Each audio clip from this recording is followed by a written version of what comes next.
hak-hak saudara kita pun juga harus kita tunaikan setelah mereka tidak ada. Bahkan agama kita ini adalah agama yang paling menghargai orang wafat, orang meninggal, tapi tidak berlebihan. Rasulullah SAW katakan, kasrul mayit kasri hayyan, mematahkan tulang orang yang sudah meninggal itu sama seperti mematahkan tulang orang yang masih hidup. Jadi maknanya sebagaimana kalau saat ketika kita berikan kepada mereka pakaian yang kurang layak, mereka merasa risih. Bapak dikasih karung boni untuk pakai koko, pasti gak nyaman. Begitu pula juga mereka sama para keluarga kita atau saudara kita yang sudah meninggal, kita kasih jenazah kain yang jelek, kain yang buruk. Mereka pasti merasa gak nyaman, karena inilah keyakinan kita, ya Pak ya. Begitu pula juga apabila nanti di dalam pemandian banyak sekali yang memandikan itu dengan ditelanjangi. Ini haram hukumnya. Hati-hati sekali Pak. Permasalahannya adalah, minta maaf ya, kalau dalam bahasa Jawa itu nyusewu, minta maaf sekali. Amil itu kadang-kadang bukan menjadi pengurus jenazah karena punya ilmu, tapi karena modal nekat awalnya itu, gitu ya. Awalnya modal berani, akhirnya masyarakat juga ada yang mau ngurus, jadi ditunjuk sebagai amil. Nah, ketika Allah sudah mempercayakan seseorang sebagai amil, tetap mestinya diperkaya, diisi dirinya juga dengan ilmu, gitu. Jadi sehingga dia bisa mempraktekkan, dia bisa menjalankan syariat Allah Subhanahu wa taala, ajaran baginda Nabi SAW di dalam pengurusan jenazahnya. Jadi ini penting, walaupun kita ujung-ujungnya gak bakal kita sendiri yang memandikan diri kita, gak mungkin juga ya Pak. Jadi sekarang ini kita belajar pengurusan jenazah ini, berharap pertama niatnya, walaupun bukan semua dari bapak-bapak adalah amil, bukan semuanya adalah akan yang mengurusi jenazah. Kadang-kadang kita yang merasa punya duit, kita manggil orang amil dan serahin, kita nggak tahu kenal keluarga. Sebenarnya nggak begitu juga. Kita ingin agar bagaimana orang yang kita sayangi di dunia ini bisa kita berikan penghormatan terakhir yang layak dan sesuai dengan sunnah-sunnah Rasulullah SAW. Pasti ada kejayaan, pasti ada perbedaan dan keselamatan bagi si mayit ketika kita mengurusnya sesuai dengan sunnah-sunnah. Pastilah. Beda sekali apabila ketika kita tidak hiasi mayit dengan sunnah-sunnah Rasulullah SAW, dengan kita hiasi mayit, kita perlakukan mayit sesuai dengan ajaran baginda Rasulullah SAW, pasti ada perbedaan kepada si mayit. Dan sekarang mayit ini sudah terbuka hijab matanya yang selama ini tertutup dengan dunia, tertutup dengan kemewahan, tertutup dengan apa yang terlihat zahir. Sekarang bagi mereka ghaib itu sudah jadi nyata. Inna sami'na, inna absarna wa sami'na farji'na na'mal sholihah. Kami sekarang sudah melihat, kami sekarang sudah mendengar, oh ternyata betul ada yang namanya malaikat, oh ternyata betul ada yang namanya akhirat, oh ternyata benar ada yang namanya jeritan ahli kubur, naudzubillah min dzalik. Kami sudah mendengar sekarang, kami sudah melihat. Tolong kembalikan kami ke dunia, walaupun sesaat kami akan kembali untuk melakukan amal soleh. Semua orang yang meninggal itu pasti begitu. Terbuka hijabnya, fakashafna anka liqa'aka fabasaruka al-yawma hadid. Pada hari ini kata Allah, kami singkap matanya itu udah melihat semuanya. Sekarang kita nggak melihat. Bapak datang ke kuburan, yang dilihat hanya tanah, yang dilihat hanya gundukan tanah, batu-batu, mungkin sebagian hanya pohon-pohon dan rumput-rumput. Tapi bagi mereka yang ada di dalam, yakin 100% hakul yakin, mereka sudah melihat bagaimana mana yang baik, mana yang buruk, balasan mereka yang baik dan balasan mereka yang buruk. Maka sekarang mereka ini sekarang udah paham pentingnya sunnah. Sekarang kita bicara tentang sunnah, di balik sunnah ada kejayaan. Qul in kuntum tuhibbunallaha fattabi'uni yuhibbukumullahu wa yaghfir lakum dzunubakum. Ya, kita hanya berbicara dengan iman dan keyakinan kita dalam hati, tapi belum merasakan, belum melihat langsung bagaimana bukti nyata pentingnya sunnah. Nanti saat ketika kita sudah pindah alam, baru paham betul-betul pentingnya sunnah-sunnah Rasulullah SAW, yang walaupun kecil, sekecil-kecilnya siwak, sekecil-kecilnya gunting kuku, sekecil-kecilnya melihara janggut, mungkin sekecil-kecilnya masuk masjid dengan kaki kanan, kita baru paham nanti nilainya saat ketika kita sudah wafat. Saat ketika ruh tercabut, langsung paham semuanya. Artinya gini Pak, sekarang yang ada di hadapan kita, jenazah yang ada di hadapan kita, ini sudah terbuka hijabnya, sudah mengerti pentingnya sunnah, sudah mengerti surga dan neraka. Pasti kalau kita bisa mendengar apa yang mereka jeritkan, apa yang mereka mohon, apa yang mereka rintik, mereka akan memohon kepada kita diurus secara sunnah. Karena mereka udah tahu langsung. Sayangnya kita nggak kedengeran. Sayangnya kita nggak, kalau ada kedengeran kabur, nggak ada yang berani lagi. Ya jangankan nggak kedengeran aja, nggak ada yang berani ngurusin. Bahkan anak-anaknya, Pak, yang penting udah panggil duit, bayar orang untuk ngurus amil ataupun juga ngurus bapaknya, jenazahnya, ibunya. Nah dia tinggal duduk aja nunggu warisan. La ilaha illallah. Nah ini maka kitalah sekarang ini yang ngaji, berharap ya baik yang ngaji yang offline maupun yang online, berharap sedikit demi sedikit kepahaman akan sunnah-sunnah bagaimana menjalankan kewajiban yang pertama kepada orang yang kita sayangi, khususnya umumnya kepada saudara-saudara kita yang meninggal dari kaum muslimin, dan juga yang kedua niatnya untuk menghidupkan sunnah Rasulullah SAW. Bisa dipahami Pak ya? Ini tujuan kita ngaji. Jadi maksud saya, nanti kalau Bapak ada saudara, orang tua, mungkin pasangan hidup, mungkin anak dan keturunan meninggal dunia, nah kita berharap Pak, Bapak bukan hanya tunggu selesai, tapi juga bisa ngurus, bantu cek sesuai apa enggak dengan sunnah-sunnahnya Nabi. Itu maksudnya yang paling utama, sesuai apa enggak dengan yang wajib-wajibnya. Jangan sampai ada perkara yang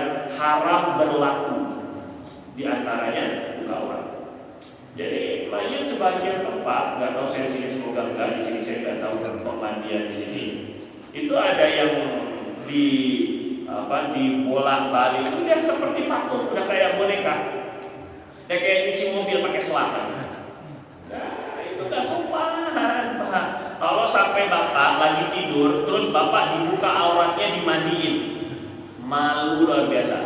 Sayangnya Mai itu dizolimi tapi gak bisa balas. Dizolimi itu dengan dibuka aurat. Kalau orang yang masih hidup dizolimi, dia masih bisa balas, setidaknya lah dia bisa melawan, setidaknya lah dia masih bisa mengelakkan kezaliman. Tapi kita yang udah meninggal, gimana ketika sudah ditelanjangi, ketika sudah dimandikan tidak sesuai, itu penting untuk kita risau secara berjamaah biar hidup ya. Maka pengurusan jenazah itu ada 4. 1, mandiin, mandi dulu karena mau ketemu Allah. Yang kedua, pakai baju. Yang ketiga, sholat, baru ketemu Allah, Pak, dikubur. Ya ini jadi mandi dulu, pakai baju kafan maksudnya, kemudian baru sholat, baru dikubur. Nah, 4 perkara ini adalah kewajiban setiap orang Islam yang melihat, menemukan ada jenazah orang Islam. Pertama, kita masuk pengurusan jenazah yang pertama, yaitu adalah memandikan. Rukun berarti wajib. Sebenarnya wajibnya mudah, mandiin itu yang penting air merata ke seluruh badan. Mau itu dengan dimasukin di dalam kolam, kakinya dipegang, kepala tinggal dicelup-celup doang itu misalnya, ataupun juga dengan disiram dari depan dari atas ke bawah, ataupun juga dengan blawir, dengan selang. Macam-macam cara, yang penting airnya merata ke seluruh bagian badan, itu sudah sah. Bahkan tidak wajib niat. Jadi memandikan jenazah itu Pak, itu gak wajib niat. Katakanlah gak ngerti tata caranya, cuma mengalirkan air ke seluruh badan, kewajibannya sudah gugur. Ya gitu ya, kewajiban beda sama mandi junub kita itu pakai niat. Tapi kalau mandikan jenazah ini tidak wajib niat. Yang disyaratkan, yang dirukunkan hanya satu, yaitu air merata ke seluruh tubuh. Biasanya ini akan bermanfaat ketika jenazahnya itu banyak. Mungkin ada tsunami, mungkin korban macam-macam lah, bencana alam. Kalau satu-satu diurusnya seperti yang ada sekarang ini, wah, nggak kecukupan tangan, nggak kecukupan tenaga, nggak kecukupan waktu, keburu busuk kadang-kadang. Nah, jadi kita pakai ala wajibnya doang, itu meratakan air ke seluruh badan. Jadi nggak usah bingung. Yang penting itu dulu, yang pertama. Kemudian turun. Setiap ngaji doang. Kemudian sunnahnya, nah ini sunnahnya pertama, ini disusunnya sesuai dengan urutan Pak. Pertama, meletakkan di atas tempat memandikan. Agak sedikit. Meletakkan di atas memandikan berarti mandinya ada tempat yang agak tinggi. Ini sunnahnya. Dengan telapak kaki, mungkin itu dipan, kalau sekarang itu pakai bak jenazah. Dengan telapak kaki ke arah kiblat, kepala lebih tinggi sedikit dari kaki biar gak keluar isi perutnya. Jadi kepala lebih tinggi dari kaki, kakinya ke arah kiblat, jadi ke sana. Sama seperti ketika kita sholat waktu tidur berbaring, tidur terlentang. Sholat ketika tidur terlentang, ada kiblatnya itu kakinya yang ada kiblat dengan kepala. Maka jenazah pun juga begitu. Nanti kalau sekiranya memungkinkan, nggak menyulitkan, juga bisa diarahkan kakinya mayit di arah sana, kepalanya di arah sana. Sedikit di atasnya biasanya ada bantalan agar kepalanya lebih tinggi. Ingat ya. Terus yang kedua, menyalakan wewangian. Mau itu bukhur, garu selama proses pemandian, atau semprot terus gitu. Tapi semprot terus kan capek Pak. Nah makanya yang paling sesuai yang diamalkan oleh dalam sunnah, yaitu bukhur.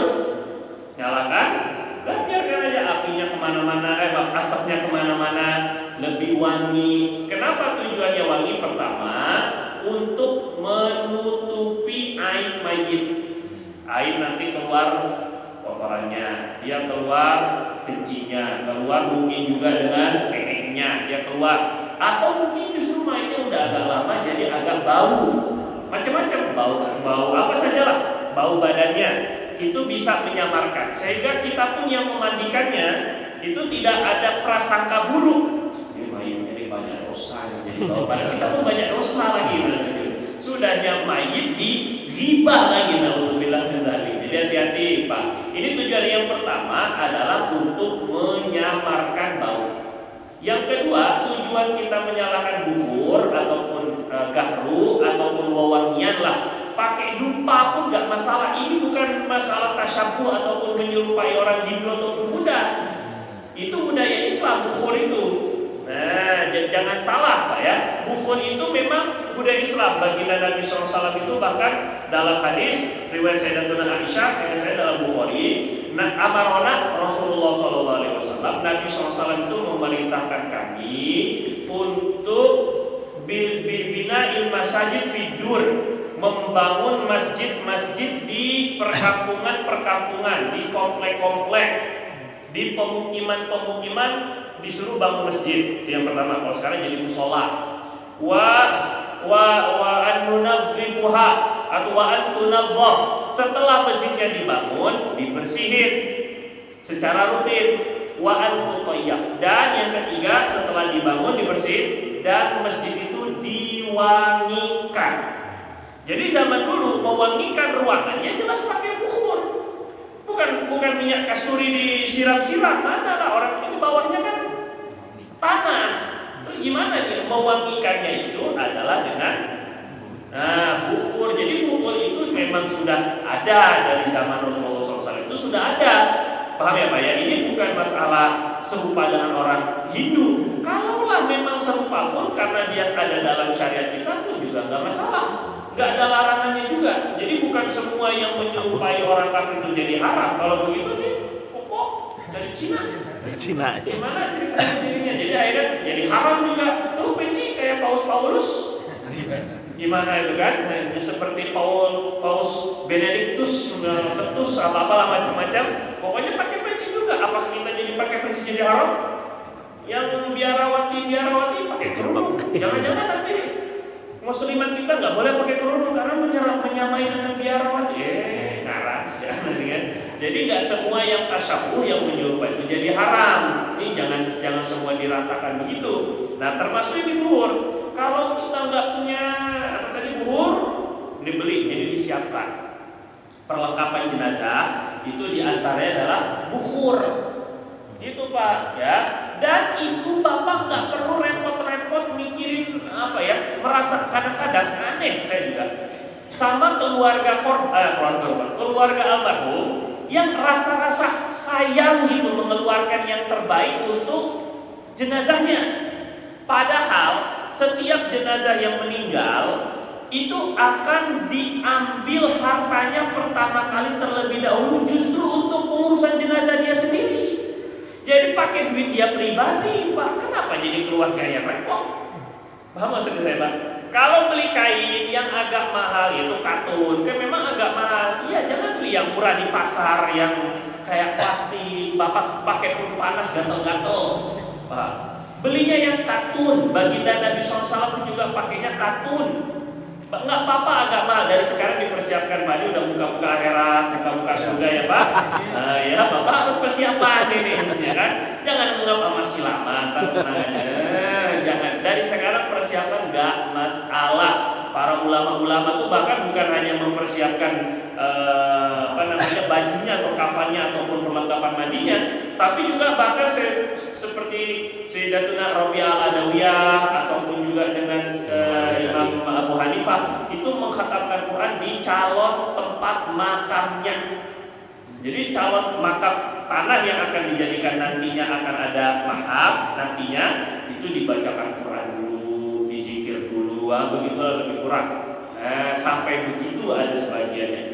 Yang akhir ini Habib Muzair Al-Musawa itu pun juga mensiapkan kain kafan untuk sholat malam. Jadi dipakai untuk sejadah biar kain kafannya itu saksi. Nah gitu. Jadi ada saksinya, ada barokah ibadahnya, pasti ada kesannya, pasti ada efeknya, nggak mungkin enggak. Nah ini penting, Pak. Nah sekarang buhur itu yang kedua fungsinya juga membuat malaikat berkumpul. Karena malaikat itu suka yang wangi-wangi. Malaikat itu nggak mau sama yang bau. Innal malaikat tata'adza mimma yata'adza minhu banu Adam. Kata Nabi, malaikat itu sesungguhnya merasa terganggu dengan bau-bauan yang orang merasa terganggu. Jadi kalau Bapak sholat, sebelah Bapak ini nggak sikat gigi waktu subuh. Bismillah. Bismillahnya aja. Masya Allah, tabarakallah. Kita yang udah nggak khusyuk, tambahlah nggak khusyuk. Memang nggak khusyuk kita juga ngakui, Pak. Nggak juga kita loh. Jadi nggak khusyuk, memang nggak khusyuk sih, Pak. Tapi setiap tambah nggak khusyuk jadinya. Gara mau pindah udah keburu sholat. Iya. Nah, nggak pindah tapi kok akhirnya kadang-kadang saya nafas pakai mulut jadinya. Gara-gara biar nggak terganggu dengan yang sebelah. Jadi penting, Pak, jangan ada bau mulut. Usahakan subuh sikat gigi. Apalagi maaf, ngerokok, ngopi, makan mie, makan ayam, makan apa macam-macam terus sholat. Ini membuat jadi kita terganggu. Nah kata Nabi, malaikat itu juga sama, merasa terganggu dengan bau-bauan yang gak sedap, termasuk bau ketiak, bau badan. Nah mandilah. Kalau misalnya kira ini baju gak diganti-ganti, ciumlah sendiri. Kadang-kadang kita ini gak sadar, itu masalahnya. Orang sadar kayak kentut, Pak. Bapak kentut? Enggak, biasa Bapak. Ya Pak, itu kata kentut Bapak sendiri. Tapi orang sebelahnya udah pingsan.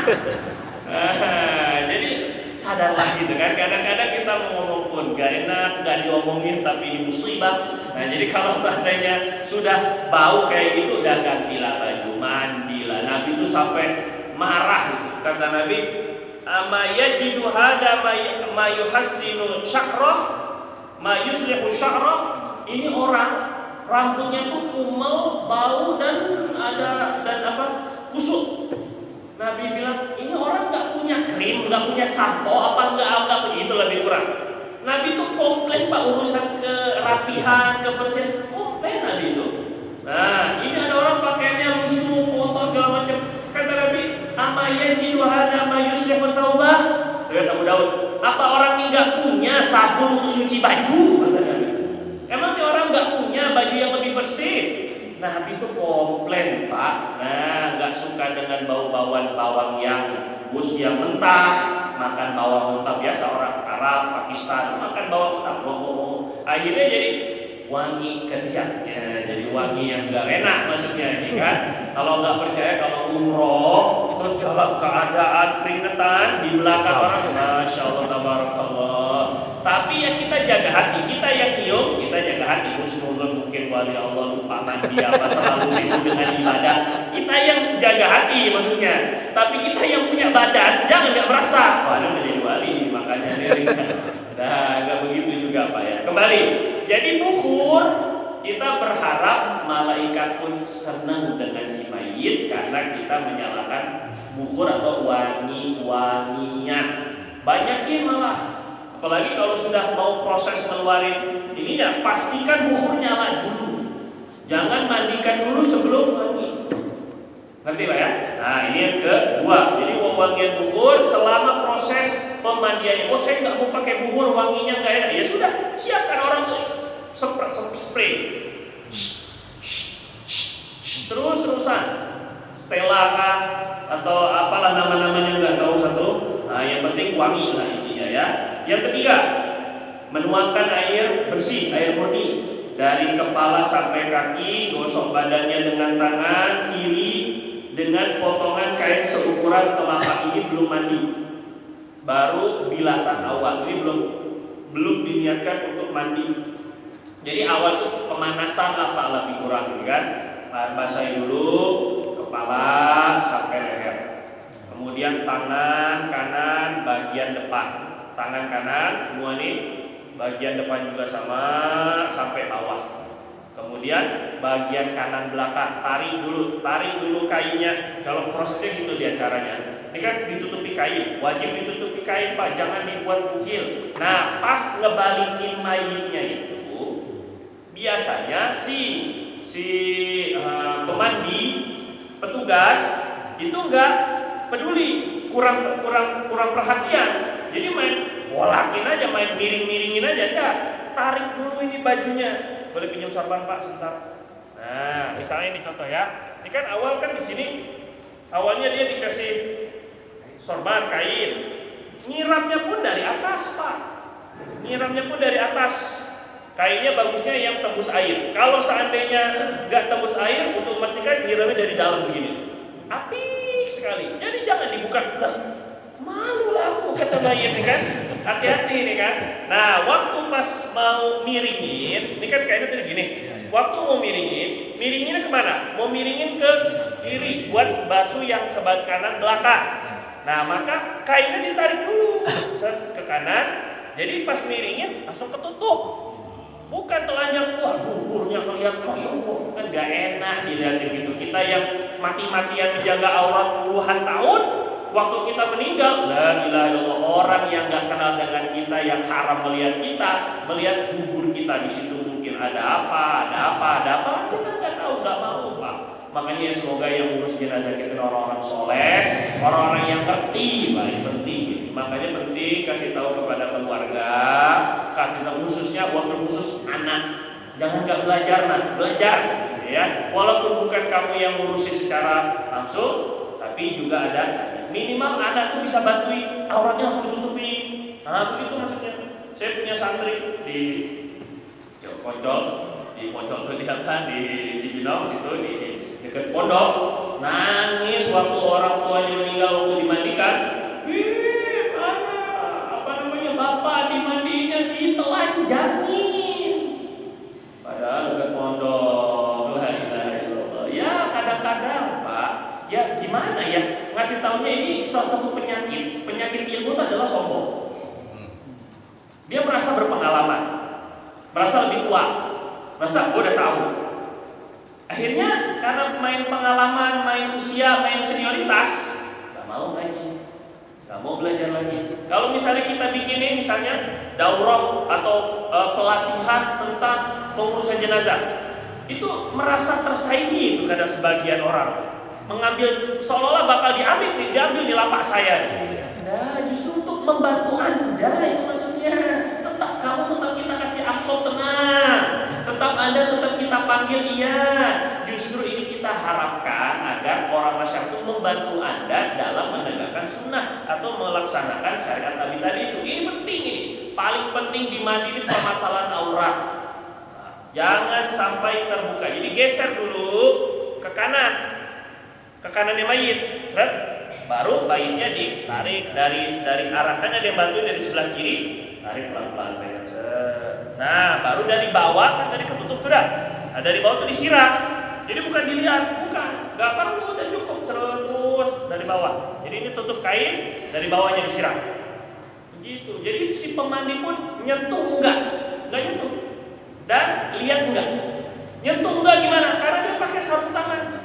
Nah, sarung tangannya yang lebih afdal, sarung tangannya terbuat daripada kain kafan itu sendiri, yaitu katun, bukan dari yang karet. Tapi mau pakai yang karet karena udah biasa, ya gimana, gak masalah memang. Tapi afdalnya memang pakai yang katun. Kain, makanya kalau dalam kitab fikih itu khirqah, kain seukuran telapak. Jadi bikin kain, ada guru saya, Ki Abdul Warid. Itu beliau memang pakar dalam pengurusan jenazah dan memiliki sanad yang bersambung dalam pengurusan jenazah dari gurunya di Tarif atau Abdul Maut, sehingga jadi betul-betul apik. Nah, sekarang akhirnya beliau tuh buat potong sendiri karena melihat kain-kain yang dijual di pasaran, apalagi maaf belinya dari Cina, maksudnya dari cici-cici, koko-koko yang di pasar Cibinong.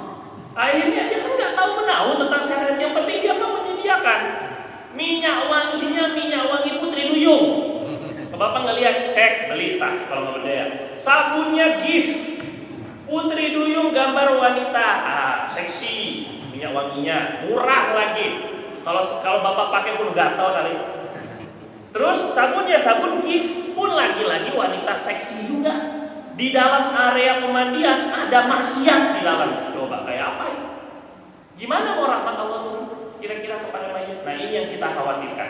Makanya guru saya mau gak mau akhirnya dibikin beliau sendiri bikin paket sendiri akhirnya. Jadi saya pun udah pesan sama beliau, udah beli dengan beliau untuk saya pribadi atau untuk nanti orang-orang yang saya sayangi lah, paling tidak sudah kita pesan terlebih dahulu. Jadi dengan perlengkapan mandinya beliau yang menyiapkan dan kainnya beliau yang potong-potong semuanya.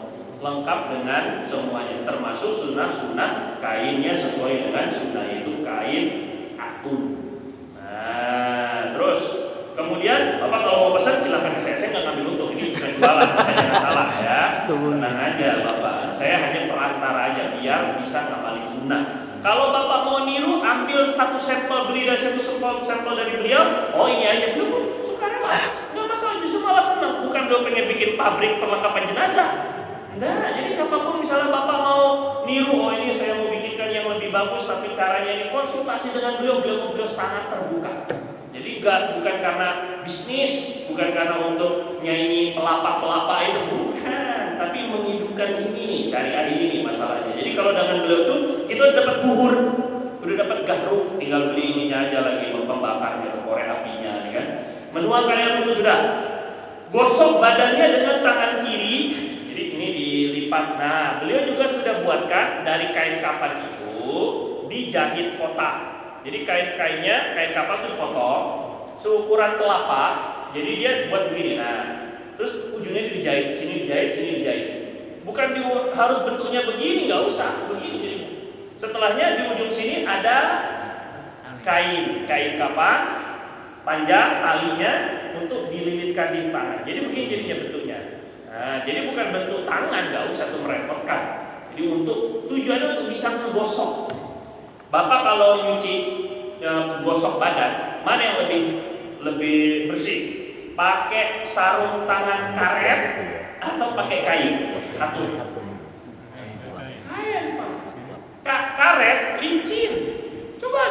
kayak bapak. Kalau bapak ngegosok, yang ada cuma geli-geli. Ganti kata mayitnya gitu lah, lebih kurang. Jadi bukan kan tujuan gosokan bersihin. Jadi bersihkan itu pakai kain kafan juga, dari kain kafan. Jadi kain kafannya nggak kebuang. Ada udah dipotong-potongin, sudah sesuai dengan ukurannya. Begitulah lebih kurang ya Pak ya. Untuk pemesanan hubungi di bawahnya. Gitu ya. Terus kemudian menyandarkan bahu mayit dengan tangan kanan, ibu jari ditepuk belakang. Ini kalau kuat, susah sekarang ini karena kan tangan kiri itu ada sarung tangannya, kayak tangan itu agak dinaikin dulu. Tujuan dinaikin sedikit, ini nih tepuk, ini ibu jari itu di kepalanya, dia kepalanya enggak tengkleng. Jadi dipegang dulu lah, kayak kita mandi bayi lah. Jadi kepalanya itu yang dijaga dulu.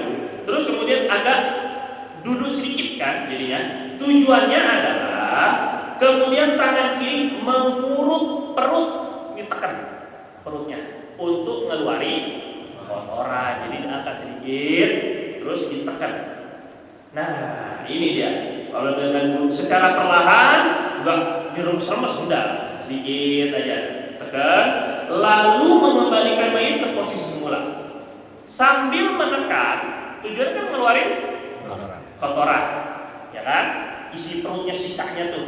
Apalagi kalau habis makan banyak, sebelum meninggal makan banyak dulu dia karena mau ketemu Allah Subhanahu Wa Taala. Nah, akhirnya jadi banyak juga isinya kan, keluar dia. Nanti ada kentut. Nah, maka si pemandi mestinya berdehem. Pemandi bukan mayit. Oh, mayit enggak. Jadi si pemandi ini diajarkan guru saya tuh begini, beliau dari gurunya tuh. Oh, biar kalau ada kentut si mayit nggak malu. Coba sampai kayak gitu, Pak. Kalau ngerti tuh enak. Kita dijaga kehormatan kita tuh kan. Tapi kalau pas kan orang-orang di luar biasanya kan mandi kan nggak semuanya ada, nggak semuanya punya ruangan tersendiri, Pak. Kadang-kadang ada yang mandinya di luar kayak gitu kan. Nah, orang-orang kalau prep nggak enak kita nih kan didengar ini kan. Ya Allah Ustaz, kan nggak enak jenazah Ustaz lagi astagfirullah. Malu lah Pak. Jadi yang memandikan itu dehem. Pas lagi menekan, nah, gitu. Sama seperti Bapak kalau lagi buang air kan dehem.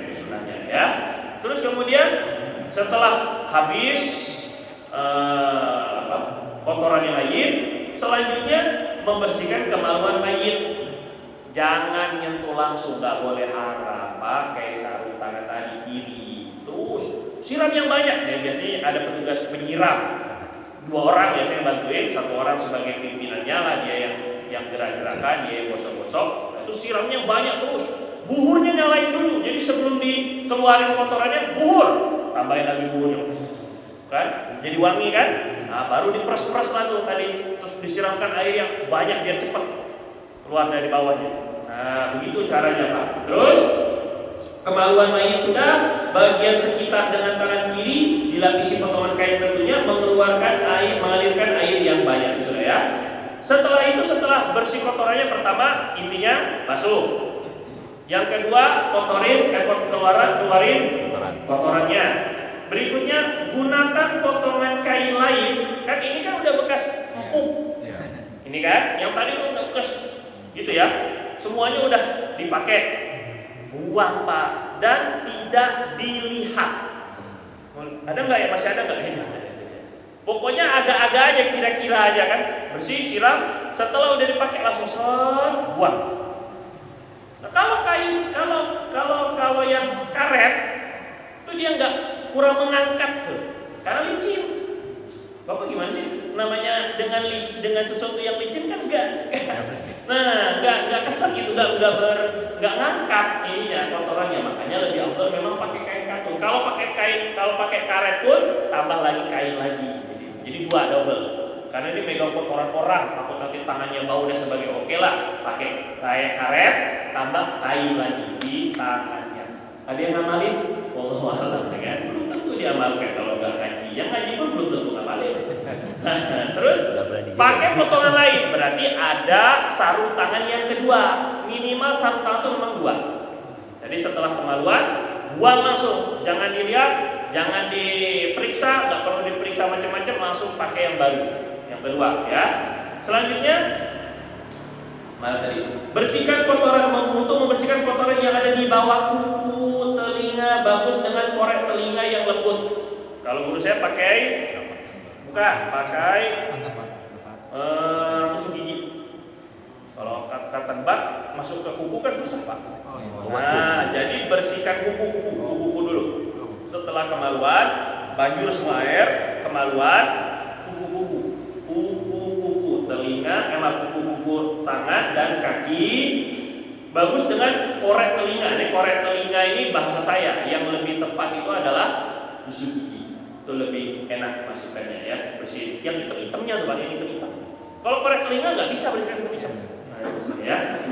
Hidung, mulut, mata. Untuk hidung, mulut, mata itu pakai potongan kain kafan kecil-kecil segini.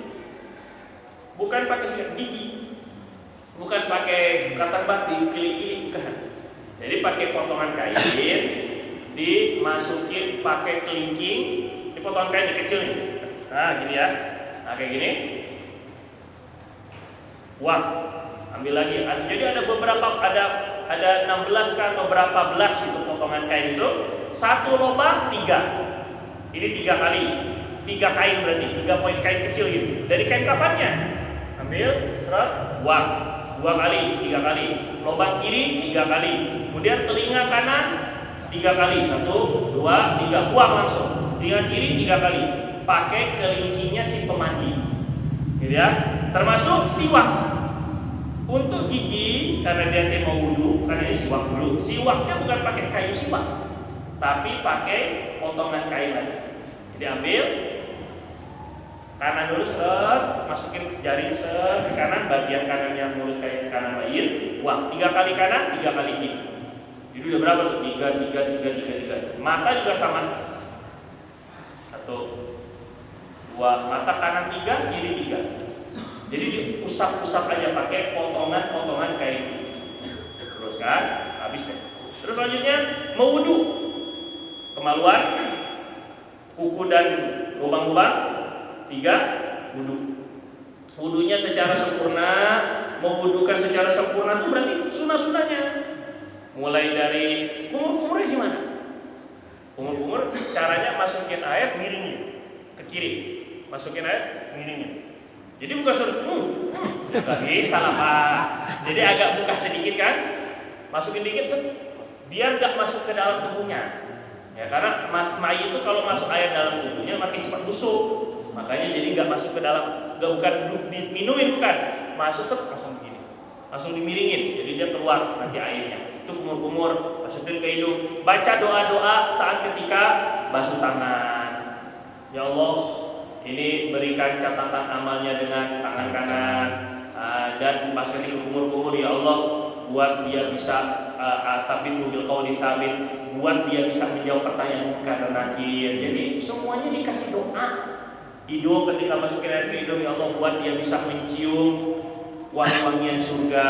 Nah, itu seperti itulah lebih kurang doa-doanya. Ketika muka, ya Allah bersihkan, putihkan wajahnya pada hari nanti di hari kiamat sebagaimana wali-walimu. Ketika tangan kanan berikan catatan amal dengan tangan kanan. Ketika tangan kiri jangan berikan catatan amal dengan tangan kiri. Sama seperti doa yang kita baca ketika wudu mestinya. Ketika kepala, ya Allah berikan dia naungan pada hari kiamat di hari dimana tidak ada naungan selain naunganmu. Kemudian ketika telinga beri dia perdengarkan kepadanya munadian fil jannah, malaikat yang memanggil-manggil dari dalam surga. Kemudian ketika kaki, ya Allah tetapkan kakinya di atas jembatan Sirat pada hari kiamat. Ketika menjembatani Sirat di atas neraka jahanam. Ini sunnah-sunnah wudu, semuanya diamalkan, dipraktekkan. Terus selanjutnya setelah wudu, setelah wudu sudah gosok gigi mayit dengan potongan kain, itu tadi untuk siwak dengan telunjuk kiri. Ketika kumur masukkan air ketika berkumur dan memasukkan air ke hidung, hendaknya dimiringkan kepala mayit biar nggak masuk air. Wajib niat mewudukan mayit, sunnah doa setelah wudu. Jadi wajib Niat yang mandiin, nawaitul wudu an hadzal mayyit. Saya niat wudu untuk mayit ini.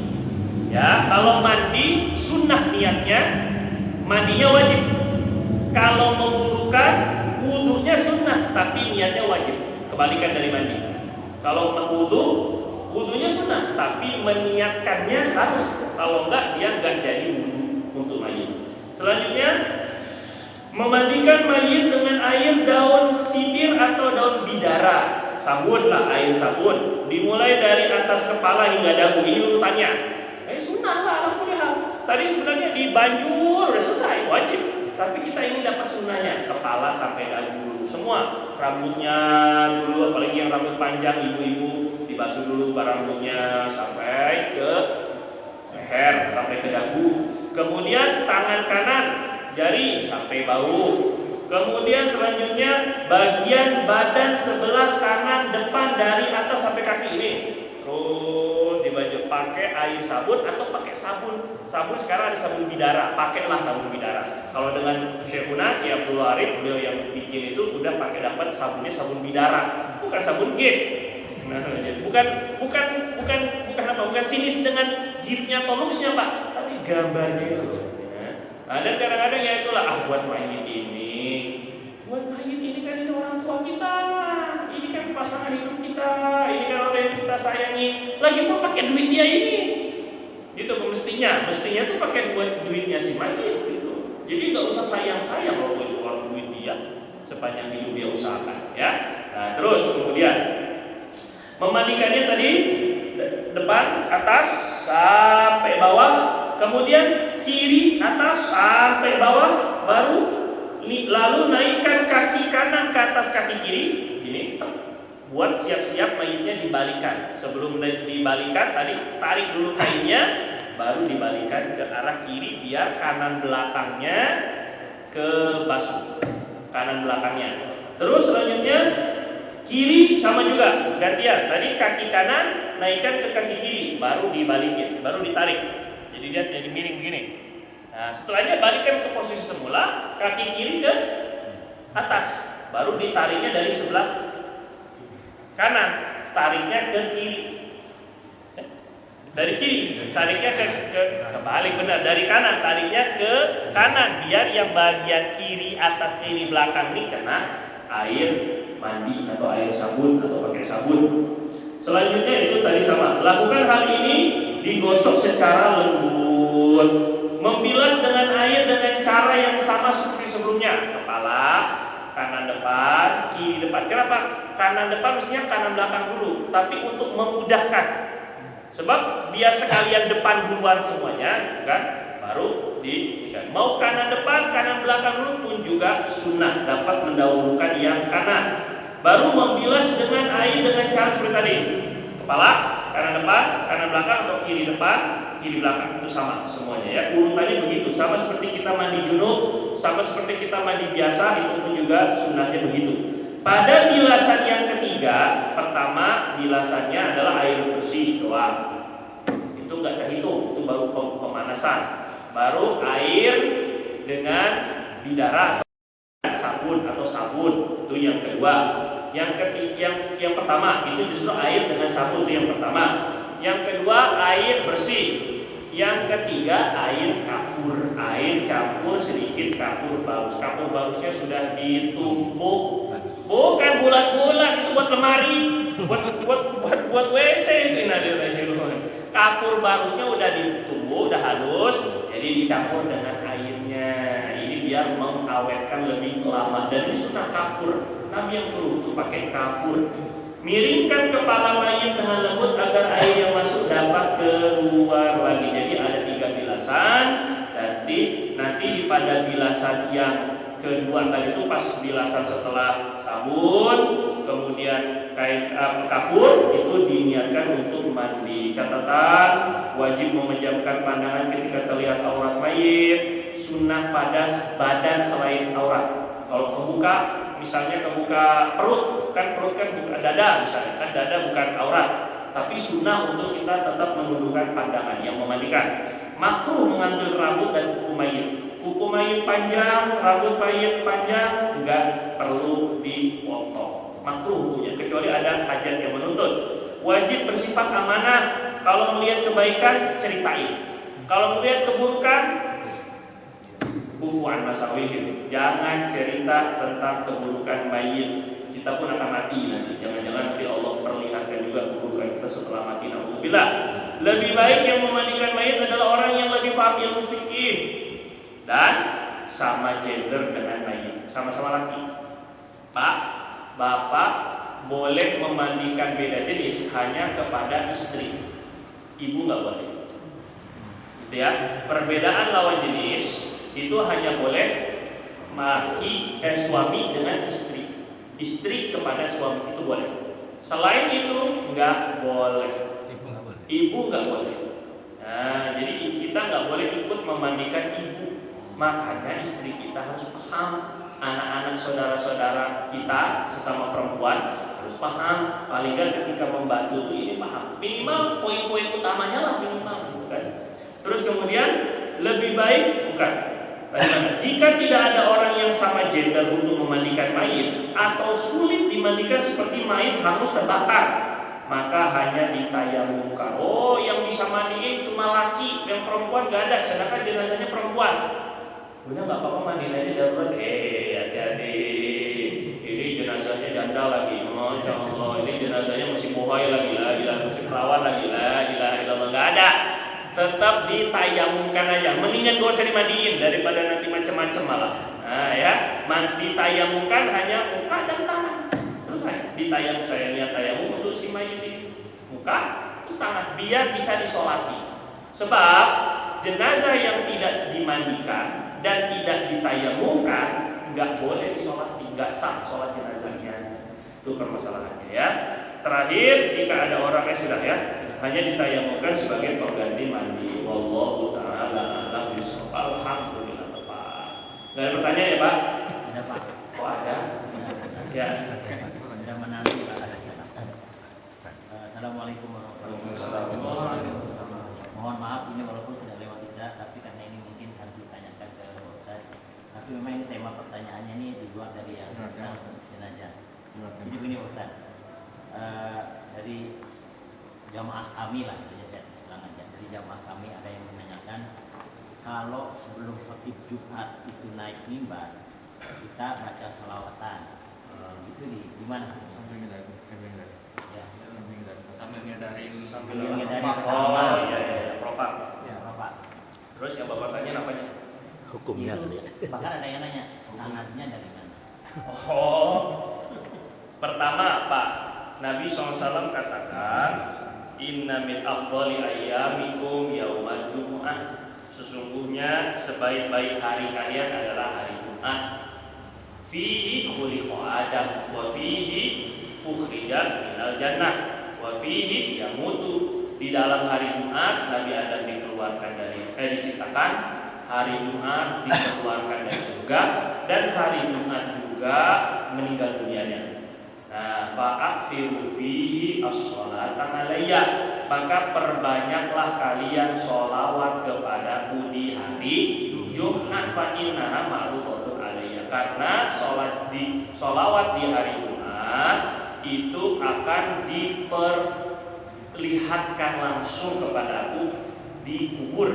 Nah, dari situ sepakat ulama, Jumat itu boleh dianjurkan sholawat sebanyak-banyaknya, nggak ada bilangan khususnya, nggak ada ketentuannya harus berapa, tapi sebanyak-banyaknya.